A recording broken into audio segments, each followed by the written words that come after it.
Courage or crazy? Courage to get through life and a whole lot of crazy to survive life. Trapper, Theresa, and Cheryl, your ambassadors of Courage or Crazy. Sharing life with you, uncensored and unfiltered. Real life, real people, real courage, real crazy.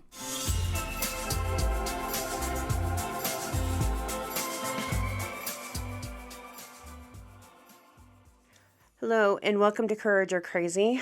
My name is Theresa Grimm and I am the third and final of these audios for the launch that we have done in the course of this week.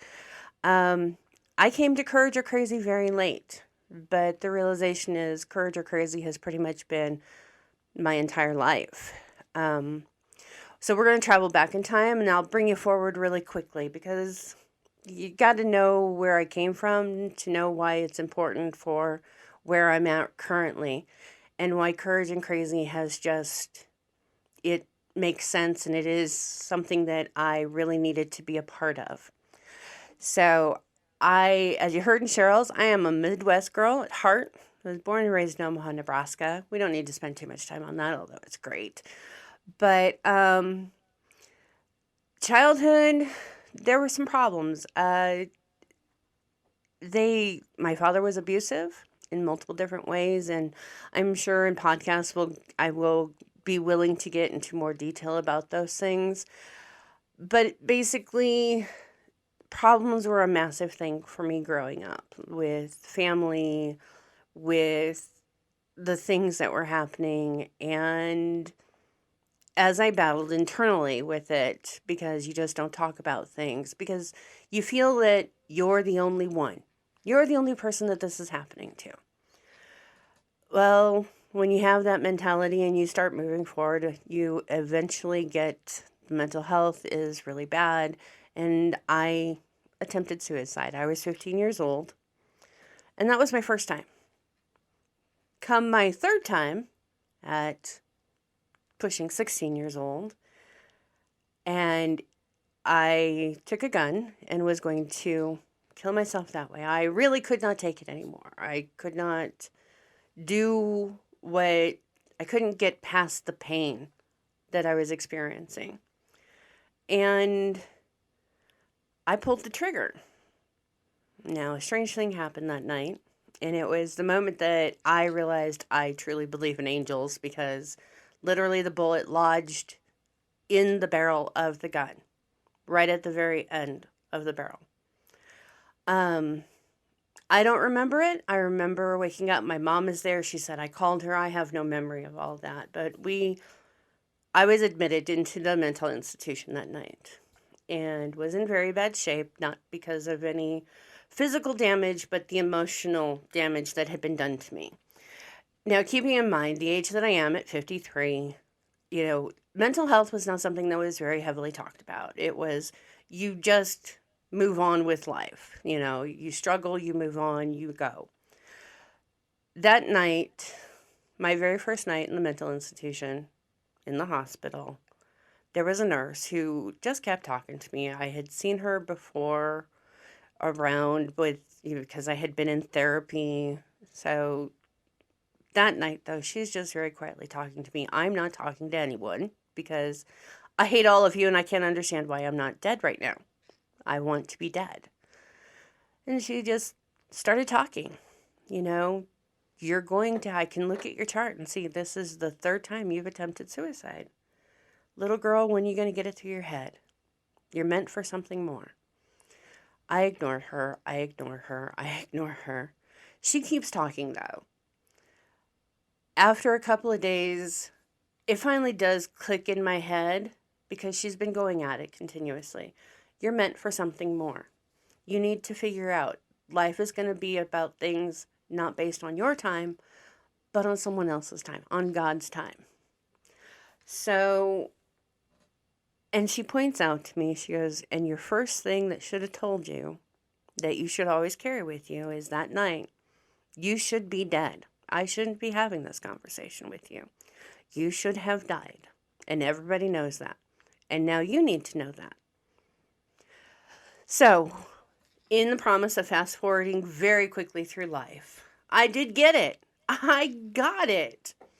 I have a purpose. I don't know what it is. I'm only 16 years old, though. Do I have to figure it out right now? I don't know. I'm going to grow up really fast because that's what felt natural to me.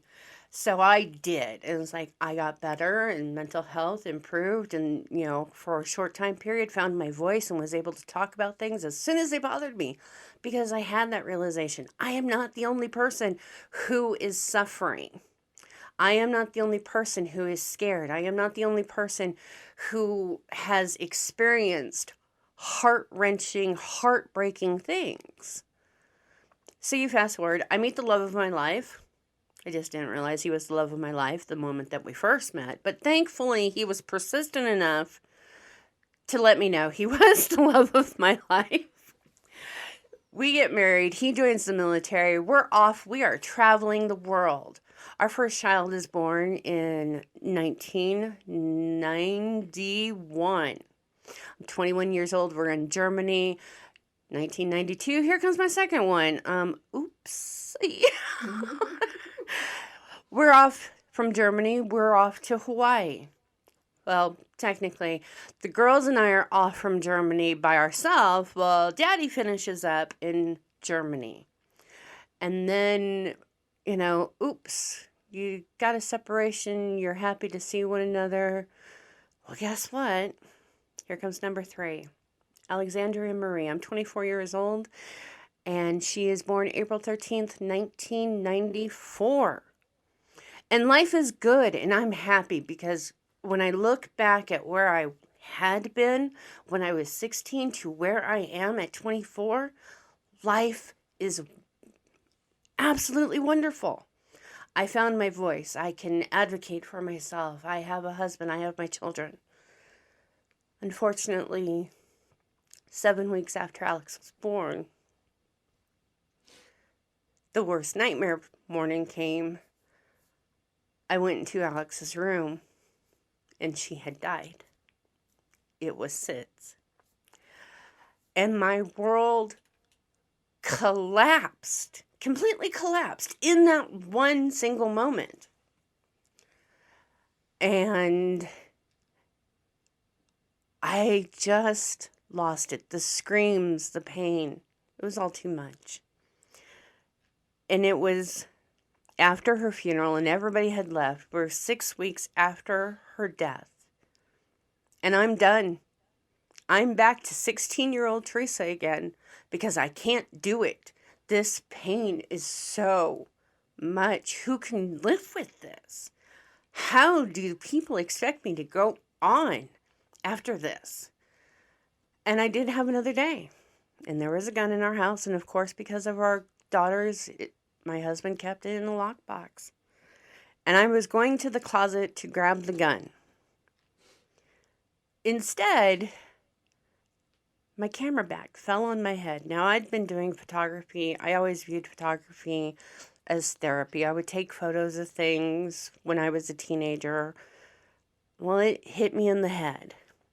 And in that moment that bag hit me in the head, I once again hear that annoying nurse who sat with me the first nights after I had been admitted telling me, you have a purpose. There is a reason why you are alive. You're just going to have to figure it out. Okay. Camera bag hit me in the head, and I'm like, well, I'm shooting something today. And I chose to start shooting photos. And that became my therapy. And I always viewed it, I'm trying to figure out, I'm trying to find my voice. Now we're going to make the biggest leap of all. 2013. I would get invited to a BNI meeting. I walk into a room, and across the hallway, or across the room, there's this loud woman. And if you want to hear a good cackle, and I mean cackle, people cackle in the Midwest, people definitely cackle in the South. If you want to hear a real good cackle, you got to meet Cheryl Oliver in person, because I am telling you this much. You can be in a building and Cheryl can be clear on the other side of it, but you're going to hear that and you're going to know exactly where to find her at. As soon as I laid eyes on her, it really was. It was a case of, yeah, she's a Midwest girl. Cheryl, if you've listened to all of these and you're now landed on my story, you know Cheryl's a Midwest girl. I'm a Midwest girl. We can't identify one another. It is a very bizarre thing. But she starts talking. I was in awe of Cheryl, and I'm going to be completely honest about that. Cheryl and how she just, her life is out there. She just puts it out there. To me, that's the bravest thing, because the bad thing that had happened in those years after Alex died, I moved back into, I'm just shoving everything. I don't want to be a burden. I don't want to talk about things because I don't know how. I can't accept. I can't come to terms. I sit here today recording this, and it's been 28 years, and I still can't really explain this shit to you. But Cheryl was inspirational because I would listen to her. I was like, not only do we have that bond that you're a Midwest girl and so am I, you've lost a child also. And I remember listening to Cheryl and just thinking, oh my God, I want to be able to talk about my daughter in the same way that she talks about RJ. And then we get going and I start hearing about this crazy friend, Trapper, who I thought he was an imaginary friend because, it's like she always talks about him, but, you never meet him. I mean, if he's really a friend, why is he never around? I mean, jeez. But she starts talking about courage or crazy, and in that moment of those first couple of months of knowing her, I started then equating, courage or crazy. That makes sense. Courage or crazy for life. You got to have the courage to get through it. You got to have a lot of crazy to get through it. And it just completely made sense. But now, then I was only a photographer. We didn't change up what we were doing for my business until right before the pandemic hit. And that was, as I just say, I wanted to branch out my business and start hitting some more. And let's hit into the videography. Let's hit into the podcast recordings. Because it's all about growing and building. I'm building my empire. And then the pandemic hits and there goes your empire. It just kind of shuts it down. But, Cheryl, at that point, and we still, just like Trapper, if you've listened to Trapper's podcast about talking about his journey to it, you talk to Cheryl. I would randomly call her because of a crazy thing that happened with my family, a crazy thing that happened with a client, and courage or crazy. It had been, I hate to use this phrase, drilled into me by this point in time. This is courage or this is crazy. It's the phrase that always came to mind. So as we're coming out of the pandemic and literally 2022, a heck of a year for me. I had an injury that literally just stopped me from being able to even work with my camera because I couldn't even hold my camera because it was an injury to my hand. And as slowly as I'm working my way through the year, and the depression is coming back, and I can feel it coming back. And it's just getting harder and harder and more difficult. And then the realization, I don't know where my business is going. My youngest daughter, who came after Alex, who has worked with me for the last, I've been in business for 10 years. She's worked with me for those 10 years. Looked at her one day and was like, you can't stay here. So I'm literally telling, yes, she's 26 years old and she's a part of this business, but I'm looking at her, you got to go. You got to get out of here. Don't stay. You'll end up with nothing but regret. You've got to find your own path.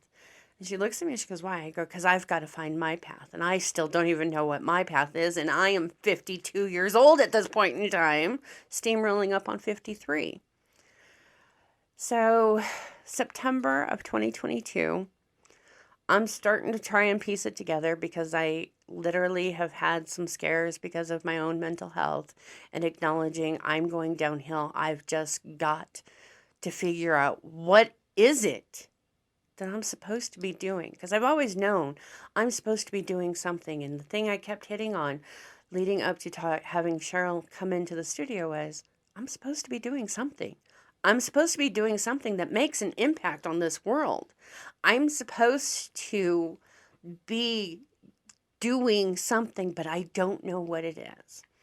Cheryl walks into the studio, like she said in hers, within minutes. And then I'm hearing about Trapper again. We're going to call Trapper. I'm like, what does calling Trapper have to do with anything? Because it's not clicking in my head. Why is Trapper so important for you and I having a conversation here today? Within seconds of listening to Trapper and him telling a story and Cheryl's interaction and my own interaction with it is like, oh my God, this is fantastic. I actually hit record on that very first phone call. And I do have, it's actually quite hilarious and it has nothing to do with actual courage or crazy, but I think it does. Because, you're got to seriously ask yourself, is that courage or is that crazy? We'll call those the hidden files. Anyway, within just a couple of days, I took those files, I turned it into something else. I sent it to Cheryl. I can see this. It immediately in that moment became, we have to do this. I was referred to as the missing link. I've been referred to as bossy. I am the dominant one. I am all those things. But the reality of it is, it was during my recording with Cheryl, and Cheryl made a very interesting comment to me that day because we were talking about, I didn't know how to find my voice. My voice, I always have felt I don't have a voice. So what I'm doing right now by sitting here and recording this particular podcast or any podcast is something that is not natural for me to do. I am always the one sitting at a desk with a monitor and a soundboard and the keyboard and the headphones on because I am not the person who gets on the microphone and speaks. So being invited and asked, and Cheryl during our podcast that she recorded with me that day where we just talked randomly, I told her, I just don't know what it is. I don't have a voice. And she made a very hard-hitting statement. She goes, you know how they talk about with parents and it's the unimagined life. People can't imagine what it feels like to lose a child. It's the unimagined life. And she looked at me, she goes, you have the unimagined voice because your photography became your voice. And now you aren't doing that because of what has gone on. So you're trying to find that voice. And that, in that moment, that's why I think within a couple of days, I did what I did with the audio recording, which was really goofy, but just to show this needs to exist. This is the thing I'm supposed to be doing, with Cheryl, with Trapper. I'm not only helping them to put their voices, I'm putting my own voice out there. And I'm hopeful in all of this that all of you listening will feel like you're being given a voice also. That you can interact with us and we share your stories, or you connect with one of the stories that you listen to for a podcast. So in finding my voice, it took Cheryl's loud voice, which, it took Trapper, who I do now know is not Cheryl's imaginary friend. I can hear his voice. He's real. Even though, when she just talks, do you have an imaginary friend? Should we be concerned? But I do hope that all of you feel that and join us on the journey of this, because life is, in its entirety, it is a journey. And every single day that we wake up, it is a choice between courage and crazy.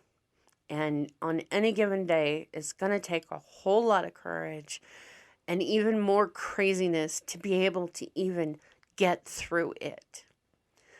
But always remember, you are not alone. There are lots of people who have the same experiences or similar experiences. And if nothing else, we want to hear from you. We want you to join us on this journey of sharing. Share yours with us. And I think that's pretty much it. So Thank you for listening. Thank you for joining us this week for the launch of this podcast. It took them 16 years, but we finally gave birth, and it's a beautiful trio of people who share friendship, who laugh. But just know, we look forward to a long time spent with all of you.